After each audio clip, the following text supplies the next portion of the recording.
We're best mates, the Suzuki GSX-S1000 and me. Why she's grown so close to my heart, I'll tell you folks, because you're my friends on 1000 PS TV.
Yes, dear 1000 PS friends, the truth is the Suzuki GSX-S1000 and I are simply made for each other.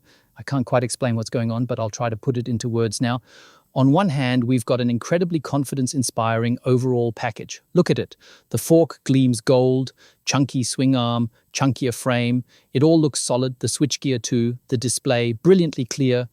There are quality ingredients in the mix. When I'm sat on the bike that has these premium bits on it and out on the road, it also carries that composure, that touch of calm. I start to let myself go and place my fate in Suzuki's hands. As it occurs to me while I'm sitting on it now, the saddle is a bit too squishy for such a sporty bit of kit that even has GSX in the name. That also reminds me of the GSX-R. The seat is a bit of a comfort oasis, and a soft seat like that is really good nowhere, neither on tours nor on the racetrack. The people who made the seat were a bit too generous there. We've fitted Bridgestone S23. The stock tires aren't that great. Great tires now. And here on track, I was reminded on the one hand that compared with other naked bikes, which, thanks to downsizing, come with 2-cylinder or 3-cylinder engines, this one is among the heavier ones. What you've got here is a fully fledged, big, mighty 4-cylinder with 150 horsepower from a former superbike, with a top throttle response, with flywheel mass in play, with calm grip promoting, traction promoting torque. So there's a really good harmonious connection to the rear wheel where you can feed in the torque properly. But sadly, it is also a little heavier than other naked bikes. Yes, a good 20 kilograms heavier than, for example, a Duke 990.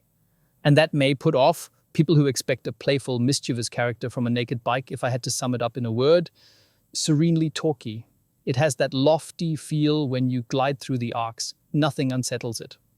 Overall, it's kitted out for the road. You notice that most with the traction control and ABS, which feel like plain, homely fare on the racetrack and the supermoto course, holding you back here and there. But that stability, that calm, also lets me take lots of bends hanging off. That's not the case with many motorcycles. You've got this direction change section here. And if on other bikes in that transition, I also have to watch the weight transfer and whether everything is behaving, then I just leave it, stay seated quietly so I don't bring in any extra disturbance.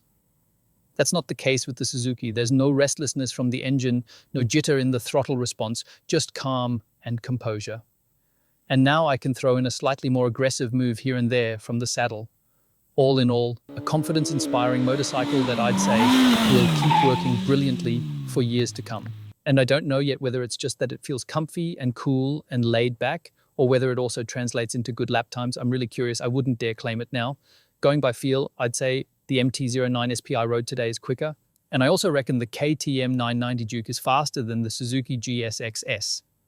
By feel though, I think it was quicker than the Honda, but I might be wrong there. The Honda comes across a bit more unruly, a bit more spectacular, but check for yourselves whether my gut feeling matches the lap times over on our lap time leaderboard.